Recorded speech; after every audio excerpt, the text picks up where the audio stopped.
Hi friends, ఈరోజు క్లాస్లో మనం జీవశాస్త్ర పరిచయం అలాగే జీవుల యొక్క వర్గీకరణ అనే టాపిక్ చూద్దాం.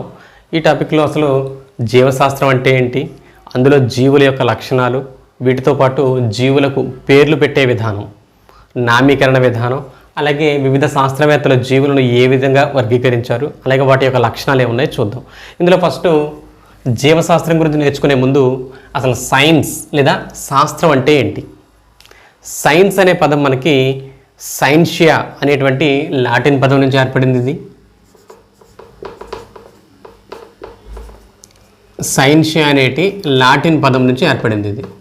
ఓకేనా. ఇందులో సైన్షియా మీనింగ్ ఏంటంటే నాలెడ్జ్ లేదా జ్ఞానం అని అర్థం.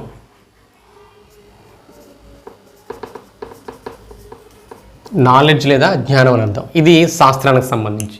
చూడండి, సైన్స్ లేదా శాస్త్రం అనేది సైన్షియా అనేటువంటి లాటిన్ పదం నుంచి ఏర్పడింది. సైన్షియా అనగా జ్ఞానము లేదా నాలెడ్జ్ అని అర్థం. ఇందులో తర్వాత జీవశాస్త్రం అంటే ఏంటి. అసలు జీవశాస్త్రం అంటే సింపుల్గా మనం జీవులను గురించి అధ్యయనం చేసే శాస్త్రాన్ని మనం జీవశాస్త్రంగా చెప్తాం. The study of the living things, the study of organisms is called as biology. Okay, అయితే ఇక్కడ బయాలజీ లేదా జీవశాస్త్రం అనే పదం రెండు గ్రీకు పదాల నుంచి ఏర్పడింది. ఆ రెండు గ్రీకు పదాలు ఏంటంటే, ఇందులో ఒకటి బయోస్, రెండవది లోగోస్. ఓకే, బయోన్స్ మీన్స్ ఏంటంటే లైఫ్ అని అర్థం. బయోన్స్ మీన్స్ లైఫ్ అని అర్థం. లోగోస్ మీన్స్ టు స్టడీ అని అర్థం. చూడండి, బయాలజీ లేదా జీవశాస్త్రం. ఓకే, ఈ పదం మనకి రెండు గ్రీకు పదాల నుంచి ఏర్పడింది. ఇది గుర్తుపెట్టుకోండి, గ్రీకు పదాలు. ఓకే, సైన్స్ అనే పదం లాటిన్ పదాల నుంచి ఏర్పడితే మనకి బయాలజీ అనే పదం రెండు గ్రీకు పదాల నుంచి ఏర్పడింది. అందులో బయోస్ మీన్స్ లైఫ్ అని అర్థం. లైఫ్ మీన్స్ జీవము అని అర్థం, జీవము.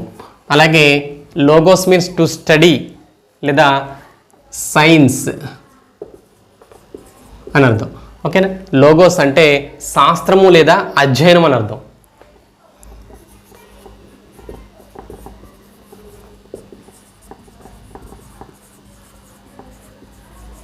ఓకే, శాస్త్రము లేదా అధ్యయనం అని అర్థం. ఓకే, బయాలజీ మీన్స్ ఏంటంటే జీవులను గురించి అధ్యయనం చేసేటువంటి శాస్త్రం. ఓకే, జీవశాస్త్రం అని అర్థం. ఇది బయాలజీ అనేటువంటి పదానికి సంబంధించి.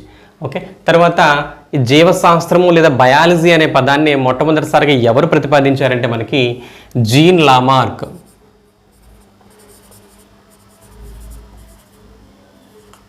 ఓకే, ఇది గుర్తుపెట్టుకోండి. జీవశాస్త్రం లేదా బయాలజీ అనే పదాన్ని మొట్టమొదటిసారిగా ప్రతిపాదించిన వ్యక్తి జీన్ లామార్క్. అయితే జీవశాస్త్ర పితామహుడుగా పిలువబడేటువంటి వ్యక్తి ఎవరంటే అరిస్టాటిల్.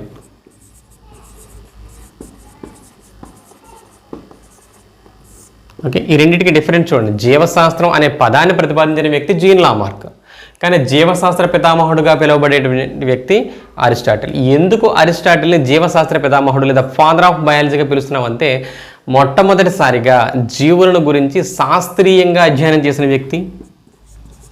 జీవులను గురించి మొట్టమొదటిసారిగా శాస్త్రీయంగా అధ్యయనం చేసినటువంటి వ్యక్తి. అంతేకాకుండా జీవశాస్త్రానికి సంబంధించినటువంటి జ్ఞానాన్ని లిఖితపూర్వకంగా రిటర్న్గా తర్వాత జనరేషన్కి అందించిన వ్యక్తి. ఓకే, జీవశాస్త్ర జ్ఞానాన్ని లిఖితపూర్వకంగా, ఓకే, బయాలజీకి సంబంధించినటువంటి నాలెడ్జ్ ఏదైతే ఉందో అతను కనుగొన్నటువంటి ఇన్ఫర్మేషన్ని రిటర్న్గా నెక్స్ట్ జనరేషన్కి తెలియజేసినటువంటి వ్యక్తి అరిస్టాటిల్. అంతేకాకుండా జీవులను మొట్టమొదటిసారిగా వర్గీకరించడానికి ప్రయత్నం చేసిన వ్యక్తి కూడా అరిస్టాటిల్. ఓకేనా, జీవులను వర్గీకరించడానికి ప్రయత్నం చేసిన వ్యక్తి. మొట్టమొదటిసారిగా జీవులను వర్గీకరించడానికి ప్రయత్నం చేశారు. అయితే జీవులను ఆయన మనకు అరిస్టాటిల్ వర్గీకరణ ప్రకారం రెండు వర్గాలుగా వర్గీకరించడం జరిగింది. అందులో ఏంటంటే ఒకటి మొక్కలు, రెండవది జంతువులు. ప్లాంట్స్ అండ్ యానిమల్స్, ఇట్లా బ్రాడ్గా రెండు వర్గాలుగా వర్గీకరించారు. అందువల్లే అరిస్టాటిల్ మనం జీవశాస్త్ర పితామహుడుగా చెప్తాం మనం. ఓకేనా, ఇది అరిస్టాటిల్కి సంబంధించి. అయితే జీవశాస్త్రము అంటే ఇంతకుముందు చెప్పుకున్నాం, జీవులను గురించి అధ్యయనం చేసే శాస్త్రము. అయితే జీవశాస్త్రంలో మెయిన్గా ప్రధానంగా మనం మూడు రకాల శాఖలను చూస్తాం. అందులో ఒకటి వృక్షశాస్త్రం, రెండవది జంతు శాస్త్రం, అలాగే మూడవది సూక్ష్మజీవ శాస్త్రం.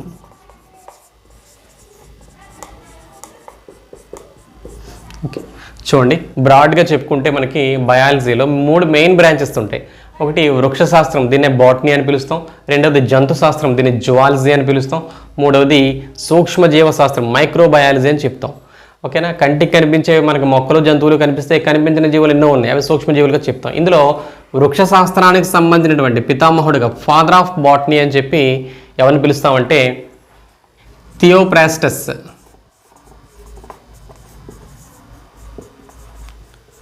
థియోప్రాస్టస్ని మనం ఫాదర్ ఆఫ్ బాటనీ అని పిలుస్తాం, వృక్షశాస్త్ర పితామహుడుగా చెప్తాం.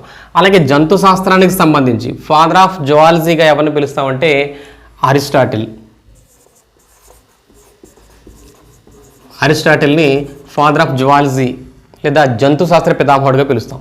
తర్వాత సూక్ష్మజీవులకు సంబంధించి మొట్టమొదటిసారిగా అధ్యయనం చేసిన వ్యక్తి, వాటి మీద డీటెయిల్డ్గా స్టడీ చేసింది ఎవరంటే లూయి పాశ్చర్. లూయి పాశ్చర్, ఈయన్ని మనం ఫాదర్ ఆఫ్ మైక్రోబయాలజీగా పిలుస్తాం. ఒకసారి చూడండి, ఫాదర్ ఆఫ్ బాటనీ థియోప్రాస్టస్, అలాగే father of zoology Aristotle. Already Aristotle గురించి మనం చెప్పుకున్నాం, ఇతన్ని ఫాదర్ ఆఫ్ బయాలజీగా పిలుస్తాం. అరిస్టాటిల్కి సంబంధించి గుర్తుపెట్టుకోండి, father of biology Aristotle, father of zoology Aristotle. అంతేకాకుండా ఫాదర్ ఆఫ్ ఎంబ్రియాలజీ, పిండోత్పత్తి శాస్త్ర పితామహుడుగా కూడా మనం అరిస్టాటిల్ని పిలవడం జరుగుతుంది. Okay, father of biology, father of zoology and father of embryology ఎవరంటే అరిస్టాటిల్.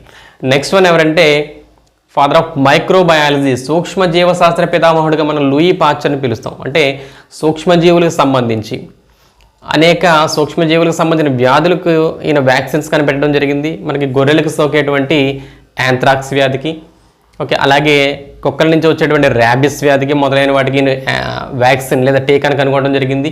అలాగే ద్రాక్ష సారాయి లేదా వైన్ సంబంధించి సూక్ష్మజీవులు ద్రాక్ష సారాయాన్ని పాడు చేస్తాయని, వేడి చేయటం వల్ల సూక్ష్మజీవులు నశించి ద్రాక్ష సారాయిని ఎక్కువ కాలం నిల్వ చేయవచ్చు అని చెప్పి ఈయన సూక్ష్మజీవుల మీద పరిశోధన చేసిన వ్యక్తి.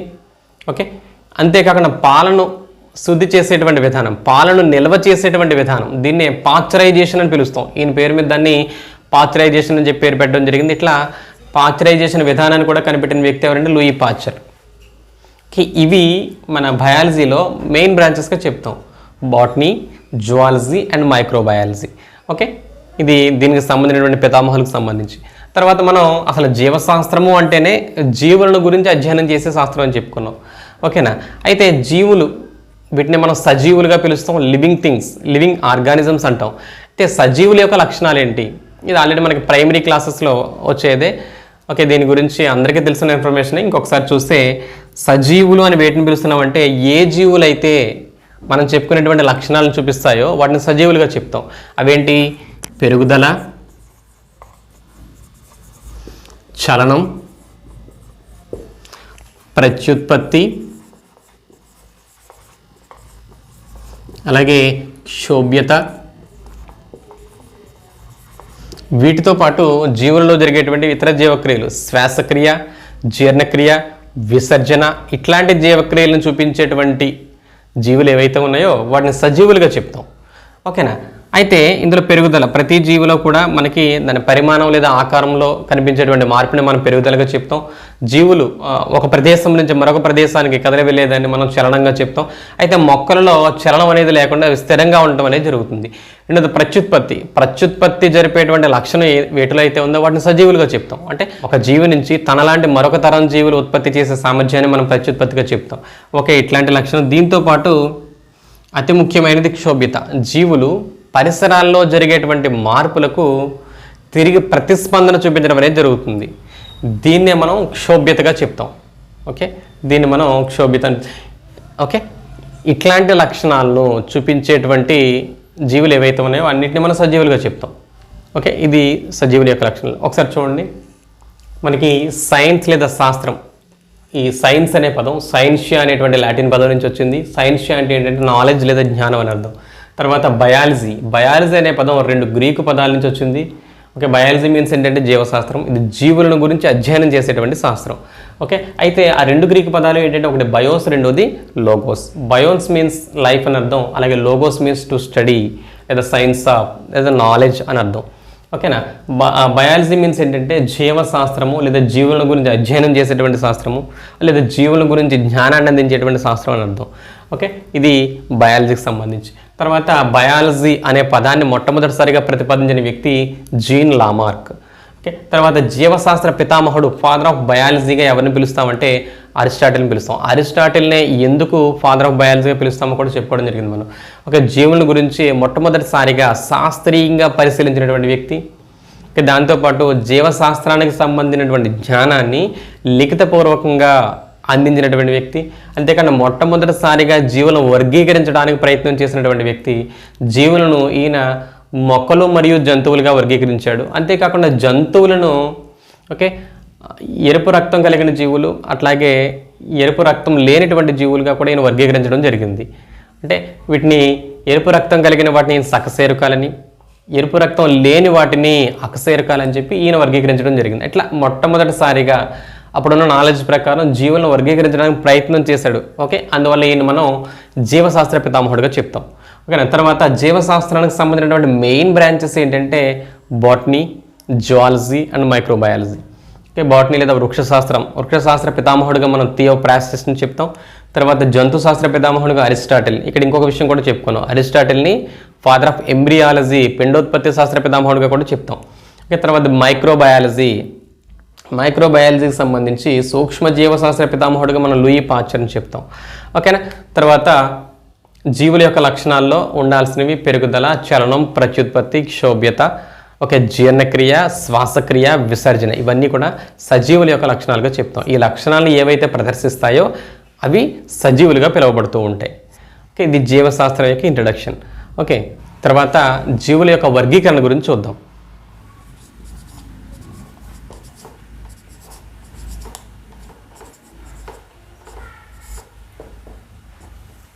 చూడండి, జీవుల వర్గీకరణ. ఇందులో వర్గీకరణ దీన్నే క్లాసిఫికేషన్ అని పిలుస్తాం. అసలు వర్గీకరణ అంటే ఏంటి? జీవులను వాటిలో ఉన్నటువంటి లక్షణాల ఆధారంగా, అంటే ప్రధానంగా వాటిలో ఉన్నటువంటి పోలికలు కానీ లేదా భేదాలు కానీ వాటిలో ఉన్నటువంటి సమాన లక్షణాల ఆధారంగా కొన్ని సమూహాలుగా వేరు చేయటాన్నే వర్గీకరణ అని పిలుస్తాం. ఓకేనా, జీవులను వాటిలో ఉన్నటువంటి పోలికలు లేదా భేదాల ఆధారంగా సమాన లక్షణాల ఆధారంగా కొన్ని గ్రూప్స్గా డివైడ్ చేయడాన్ని వర్గీకరణ లేదా క్లాసిఫికేషన్ అని పిలుస్తాం. ఓకే, లక్షణాల ఆధారంగా సమూహాలుగా వేరు చేయడం దీన్నే క్లాసిఫికేషన్ అంటాం. ఓకేనా, అయితే జీవుల యొక్క వర్గీకరణ చెప్పుకునే ముందు అసలు భూమి మీద జీవరాశి ఏర్పడి సుమారుగా ఈ భూమి మీద జీవరాశి ఏర్పడి 3.5 బిలియన్ సంవత్సరాలు అయింది. ఓకేనా, భూమి మీద జీవరాశి ఏర్పడి 3.5 బిలియన్ సంవత్సరాలు అయింది. అయితే శాస్త్రవేత్తల అంచనా ప్రకారం ఇంతవరకు భూమి మీద ఉన్నటువంటి జీవరాశులు సుమారుగా 8.7 మిలియన్స్ ఉన్నాయి. శాస్త్రవేత్తల అంచనా ప్రకారం భూమి మీద ఉండొచ్చు అనబడేటువంటి జీవరాశుల సంఖ్య 8.7 మిలియన్స్ వరకు ఉంది. ఇది వాళ్ళ యొక్క అంచనా. కానీ ఇంతవరకు శాస్త్రవేత్తలు గుర్తించినటువంటి జీవరాశుల సంఖ్య 1.3 మిలియన్స్. ఓకే, ఇంతవరకు శాస్త్రవేత్తలు ఐడెంటిఫై చేసినటువంటి జీవజాతుల సంఖ్య 1.3 మిలియన్స్గా ఉంది. కానీ ఇది గుర్తుపెట్టుకోండి, భూమి మీద జీవరాశి ఏర్పడి లేదా ఆవిర్భవించి సుమారుగా ఎంతకాలం అయిందంటే 3.5 బిలియన్ సంవత్సరాలు అయింది. కానీ భూమి మీద శాస్త్రవేత్తల అంచనా ప్రకారం ఎన్ని జీవజాతులు ఉండొచ్చు అంటే సుమారుగా 8.7 మిలియన్ల జీవజాతులు ఉండొచ్చు అని చెప్పి అంచనా. కానీ ఇంతవరకు శాస్త్రవేత్తలు గుర్తించినటువంటి జీవజాతుల సంఖ్య 1.3 మిలియన్స్. ఓకేనా, తర్వాత వర్గీకరణ సంబంధించి చూస్తే ముందు చెప్పుకున్నాం, జీవులను వాటిలో ఉన్నటువంటి లక్షణాల ఆధారంగా కొన్ని సమూహాలుగా వేరు చేయటాన్ని మనం వర్గీకరణ అన్నాం. అయితే వర్గీకరణకు సంబంధించినటువంటి శాస్త్రాన్ని ఓకే దీన్నే మనం వర్గీకరణ శాస్త్రం లేదా టాక్సానమీ అని పిలుస్తాం. వర్గీకరణకు సంబంధించినటువంటి శాస్త్రాన్ని టాక్సానమీ అంటాం. ఓకేనా. వర్గీకరణ శాస్త్ర పితామహుడుగా ఎవరిని పిలుస్తామంటే కెరోలస్ లిన్నియస్. ఇతన్ని ఫాదర్ ఆఫ్ టాక్సానమీ అని పిలుస్తాం. ఓకే, ఎందుకు కెరోలస్ లిన్నియస్ని ఫాదర్ ఆఫ్ టాక్సానమీగా పిలుస్తామంటే మొట్టమొదటిసారిగా జీవులను శాస్త్రీయంగా వర్గీకరించడానికి ప్రయత్నం చేసిన వ్యక్తి కెరోలస్ లిన్నియస్. ఓకేనా, జీవులను మొట్టమొదటిసారిగా వర్గీకరించడానికి ప్రయత్నం చేసిన వ్యక్తి. ఓకేనా, అందువల్ల ఇన్ని ఫాదర్ ఆఫ్ టాక్సానమీ లేదా వర్గీకరణ శాస్త్ర పితామహుడుగా చెప్తాం. ఓకే, తర్వాత జీవులకు సంబంధించి వాటికి పేర్లు పెట్టే విధానం, దీన్నే నామీకరణ విధానం అంటాం. ద్వినామీకరణ విధానాన్ని ద్వినామీకరణ విధానాన్ని ప్రవేశపెట్టిన వ్యక్తి కూడా మనకి కెరోలస్ లిన్నియస్. జీవులకు 2 పదాలతో కూడినటువంటి పేర్లు, దీని టాపిక్ తర్వాత చెప్పుకుందాం మనం. ఓకే, ద్వినామీకరణ విధానం, జీవులకు పేర్లు పెట్టే విధానాన్ని ప్రతిపాదించిన వ్యక్తి, జీవులను శాస్త్రీయంగా పరిశీలించి వాటిని వర్గీకరించినటువంటి వ్యక్తి కెరోలస్ లిన్నియస్. ఇందువల్ల ఈ లిన్నియస్ని మనం ఫాదర్ ఆఫ్ టాక్సానమీగా చెప్తాం. అయితే టాక్సానమీ అనే పదాన్ని ప్రతిపాదించింది ఎవరంటే ఏపీ డికండోల్.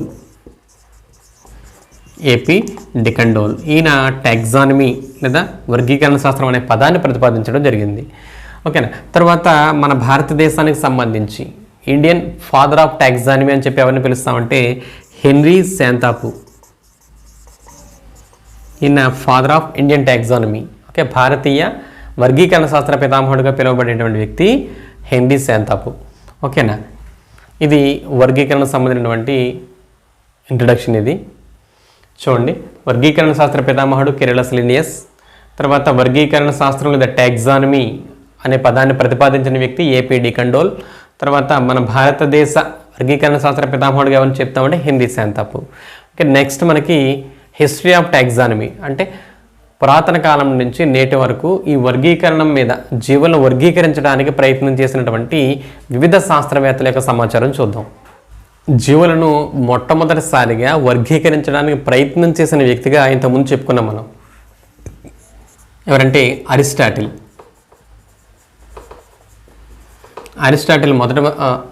మొట్టమొదటిసారిగా జీవులను ఈయన వర్గీకరించడానికి ప్రయత్నం చేశాడు. అంతేకాకుండా జీవులను మొక్కలు మరియు జంతువులు 2 వర్గాలుగా ఈయన వర్గీకరించడం జరిగింది. ఈయన జీవులు వాటి యొక్క ఆవాసం ఆధారంగా వర్గీకరించడానికి ప్రయత్నం చేశాడు. అందువల్ల ఈయన ఫాదర్ ఆఫ్ బయాలజీగా చెప్పాం. ఓకే, జీవశాస్త్ర పితామహుడుగా ఈయన మనం చెప్పడం జరిగింది. తర్వాత మనకి చరకుడు మరియు సుశ్రుతుడు. అలాగే సుశ్రుతుడు, వీళ్ళిద్దరూ కూడా మొక్కలను వాటి యొక్క ఔషధ గుణాల ఆధారంగా వర్గీకరించడం జరిగింది. మొక్కలను ఔషధ గుణాల ఆధారంగా వర్గీకరించడానికి ప్రయత్నం చేసిన వ్యక్తులు ఎవరంటే చరకుడు మరియు సుశ్రుతుడు. ఓకే, తర్వాత పరాశరుడు. ఈయన వృక్షాయుర్వేదం అనేటువంటి గ్రంథాన్ని రచించడం జరిగింది. వృక్షాయుర్వేదం. ఈయన మొక్కలను వాటి యొక్క పుష్పాల ఆధారంగా మొక్కలను పుష్పాల ఆధారంగా ఈయన వర్గీకరించడం జరిగింది. సుమారుగా 200 రకాల మొక్కలను ఈయన వాటి యొక్క పుష్పాల ఆధారంగా, ఆయుర్వేద లక్షణాల ఆధారంగా ఈయన వర్గీకరించడం జరిగింది. ఈయన ఎవరంటే పరాశరుడు. ఈయన రచించినటువంటి గ్రంథం వృక్షాయుర్వేదం. ఓకేనా, మొట్టమొదటిసారిగా జీవులను వర్గీకరించడానికి ప్రయత్నం చేసిన వ్యక్తి. అలాగే జీవశాస్త్ర పితామహుడు ఎవరంటే అరిస్టాటిల్. ఈయన జీవులను మొక్కలు మరియు జంతువులుగా వర్గీకరించడం జరిగింది. జీవులను వాటి యొక్క ఆవాసం ఆధారంగా, హ్యాబిటేట్ ఆధారంగా ఈయన వర్గీకరించాడు. తర్వాత చరకుడు మరియు సుశ్రుతుడు కూడా మొక్కలను ఔషధ గుణాల ఆధారంగా వీళ్ళు వర్గీకరించడం జరిగింది. తర్వాత పరాశరుడు వృక్షాయుర్వేదం అనేటువంటి గ్రంథం రచించడం జరిగింది. ఇందులో ఈయన మొక్కలను పుష్పాల ఆధారంగా వర్గీకరించడం జరిగింది. తర్వాత ఫాదర్ ఆఫ్ టాక్సానమీ ఎవరని చెప్పుకున్నాం? Carolus Linnaeus. ఈయన 16వ శతాబ్దంలో మొక్కలను శాస్త్రీయంగా వర్గీకరించాడు. ఓకేనా, చాలా కాలం పాటు ఈయన యొక్క వర్గీకరణ ఆదరణలో ఉండేది. ఓకే, మొట్టమొదటిసారిగా మొక్కలను శాస్త్రీయంగా వర్గీకరించాడు కాబట్టి ఈయన్ని ఫాదర్ ఆఫ్ టాక్సానమీగా పిలవడం జరిగింది. అంతేకాకుండా ఈయన మొక్కలకు పేర్లు పెట్టే విధానం, దాన్ని ద్వినామీకరణ విధానం అంటారు. ద్వినామీకరణ విధానాన్ని కూడా ఈయన ప్రతిపాదించడం జరిగింది. ఓకే, ఈయన 16వ శతాబ్దంలో కెరోలస్ లిన్నియస్ మొక్కలను వర్గీకరించడం జరిగింది.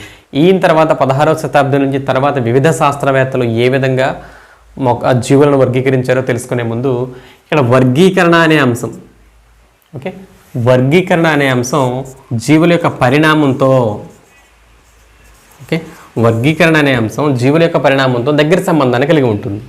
అసలు పరిణామం అంటే ఏంటి చూడండి. పరిణామం అంటే దీన్ని ఎవల్యూషన్ అని పిలుస్తాం. జీవులలో కనిపించేటువంటి వాంఛిత మార్పుల ప్రక్రియనే మనం పరిణామంగా చెప్తాం. ఓకేనా.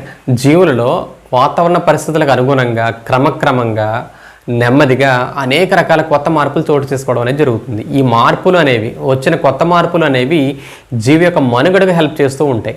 ఓకేనా. ఇట్లా జీవి యొక్క మనుగడకు హెల్ప్ చేసేటువంటి ఉపయోగపడేటువంటి వాంఛిత మార్పుల ప్రక్రియనే మనం పరిణామక్రమంగా చెప్తాం. ఓకే. పరిణామానికి సంబంధించి జీవుల పరిణామం మీద మొట్టమొదటిసారిగా మనకు తెలియజేసిన వ్యక్తి ఎవరంటే చార్లెస్ డార్విన్. Okay, Darwin. ఈయన పరిణామ క్రమం గురించి లేదా ఎవల్యూషన్ గురించి మనకి వివరించడం జరిగింది. ఈయన ఎవల్యూషన్ థియరీ లేదా పరిణామ సిద్ధాంతాన్ని ఒకదాన్ని ప్రతిపాదించడం జరిగింది. జీవుల పరిణామం మీద చార్లెస్ డార్విన్ రచించినటువంటి పుస్తకం ఏంటంటే ఆరిజిన్ ఆఫ్ స్పీసీస్.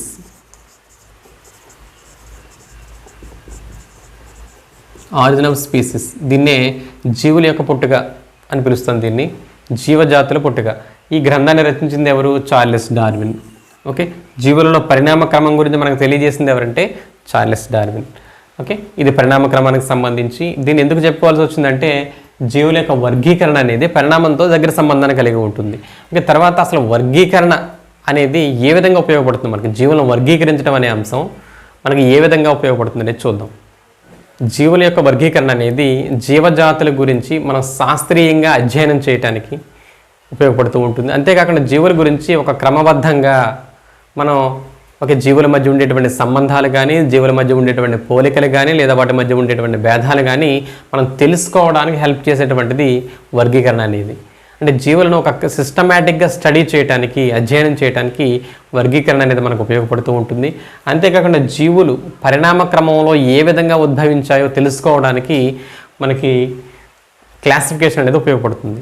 ఒక క్లాసిఫికేషన్ అనేది జీవులు పరిణామ క్రమంలో ఏ విధంగా ఏర్పడ్డాయి, అలాగే జీవుల మధ్య ఉండేటువంటి సంబంధాలు తెలుసుకోవడానికి, అలాగే జీవుల మధ్య ఉండేటువంటి పోలికలు లేదా భేదాలు ఏవైతే ఉన్నాయో వాటిని మనం అధ్యయనం చేయడానికి, జీవుల యొక్క లక్షణాలను ఒక సిస్టమేటిక్గా మనం అధ్యయనం చేయడానికి క్లాసిఫికేషన్ లేదా వర్గీకరణ అనేది మనకు ఉపయోగపడుతూ ఉంటుంది. అయితే మనం ఇంతకుముందు చెప్పుకున్నాం కెరోలస్ లిన్నేయస్. ఈయన జీవులను శాస్త్రీయంగా వర్గీకరించడమే కాకుండా వీటికి సంబంధించి పేర్లు పెట్టేటువంటి విధానం, ద్వినామీకరణ విధానాన్ని కూడా ఈయన ప్రతిపాదించడం జరిగింది.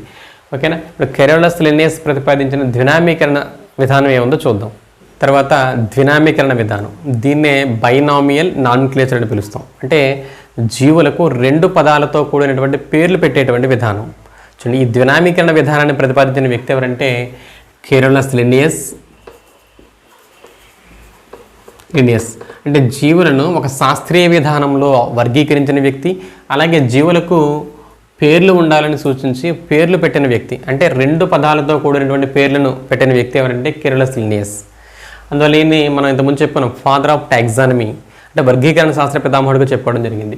అయితే ద్వినామీకరణ విధానంలో ప్రతి జీవికి రెండు పదాలతో కూడినటువంటి పేర్లు అనేవి ఉంటాయి.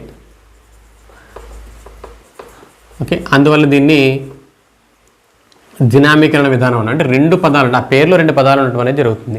అయితే ఈ రెండు పదాలలో మొదటిది ప్రజాతి, రెండవ పదం జాతిగా చెప్పడం జరుగుతుంది. ఓకే. Genus and species. ద్వినామీకరణ విధానంలో ఉన్నటువంటి రెండు పేర్లలో మొదటిది ప్రజాతి, దీన్ని జీనస్ అని పిలుస్తాం. రెండవది జాతి, దీన్ని స్పీసీస్ అని పిలుస్తాం. ఓకేనా. ఇక్కడ వర్గీకరణ విధానానికి మూల ప్రమాణం ఏంటంటే జాతి. జీవుల యొక్క వర్గీకరణలో మూల ప్రమాణంగా మనం దేన్ని చెప్తాం? జాతిని చెప్తాం. ఓకే. అలాగే జీవుల వర్గీకరణలో అతి చిన్న ప్రమాణం, జీవుల యొక్క వర్గీకరణలో అతి చిన్న ప్రమాణం, అది కూడా మనం జాతిగా పిలవడం జరుగుతుంది. ఓకేనా. ఒకటి మూల ప్రమాణం, రెండవది అతి చిన్న ప్రమాణం జాతి. అసలు జాతి అంటే ఏంటి? జాతి అంటే దగ్గర లక్షణాలు కలిగి, ఓకే, దగ్గర లక్షణాలు కలిగి ఒకదానితో ఒకటి స్వేచ్ఛగా ప్రత్యుత్పత్తి జరుపుకుని కొత్త జీవజాతులను ఏర్పరచగలిగేటువంటి జీవుల యొక్క సమూహాన్ని మనం జాతిగా పిలుస్తాం. ఒకే లక్షణాలు కలిగి ఒకదానితో ఒకటి స్వేచ్ఛగా ప్రత్యుత్పత్తి జరుపుకునేటువంటి సామర్థ్యం కలిగిన కొన్ని జీవుల యొక్క సమూహాన్ని మనం జాతిగా పిలుస్తాం. ఓకే, ఇది జాతి అంటే. అయితే జాతి అనే పదాన్ని, ఈ పేరుని, స్పీసీస్ అనేటువంటి పేరుని మొట్టమొదటిసారిగా సూచించింది ఎవరంటే జాన్ రే. జాన్ రే అనేటువంటి వ్యక్తి మొట్టమొదటిసారిగా స్పీసీస్ లేదా జాతి అనేటువంటి పదాన్ని ఈయన సూచించడం జరిగింది. అయితే వర్గీకరణకు జాతిని మూల ప్రమాణంగా తీసుకున్న వ్యక్తి ఎవరంటే కెరలస్ లిన్నియస్. ఈయన తన గ్రంథం ఏది ఇంతకుముందు చెప్పుకున్న సిస్టమా న్యాచురే అనే గ్రంథంలో జాతి అనే పదాన్ని వర్గీకరణకు మూల ప్రమాణంగా తీసుకోవడం జరిగింది.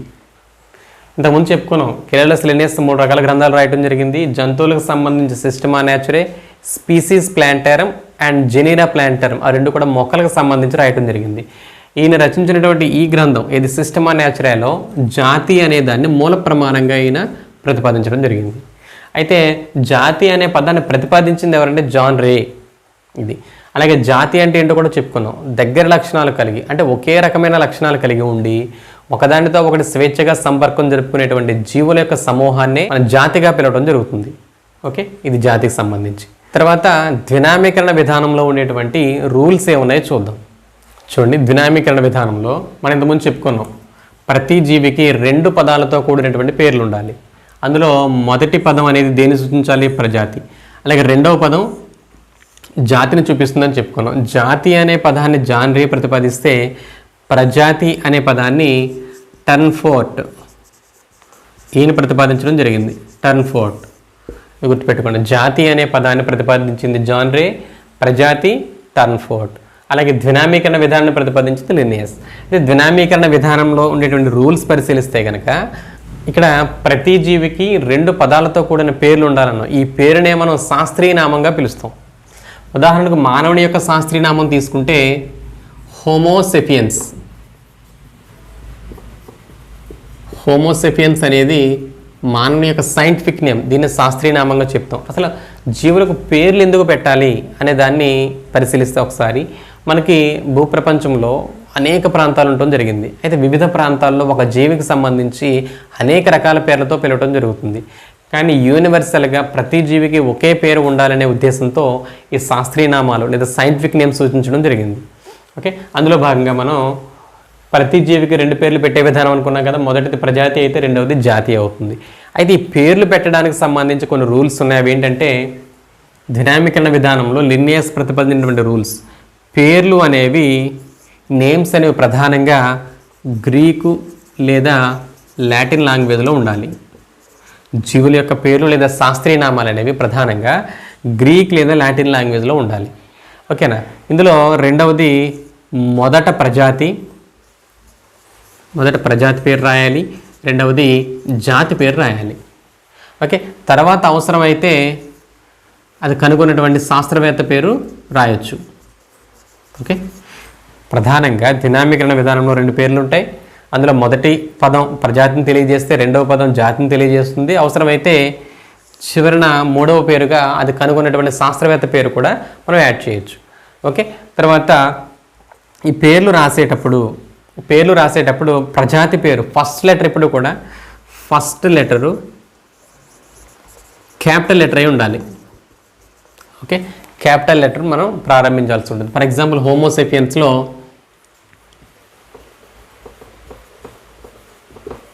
ఇది హోమోసెపియన్స్ అనుకుంటే ఫస్ట్ లెటర్ ఇప్పుడు కూడా క్యాపిటల్ లెటర్ ఉండాలి. ఓకే, మిగిలిన అక్షరాలన్నీ అంటే ప్రజాతిలో ఉన్నటువంటి మిగిలిన అక్షరాలు అలాగే జాతిలో ఉన్న మిగిలిన అక్షరాలు అన్నీ కూడా స్మాల్ లెటర్స్ ఉండాలి.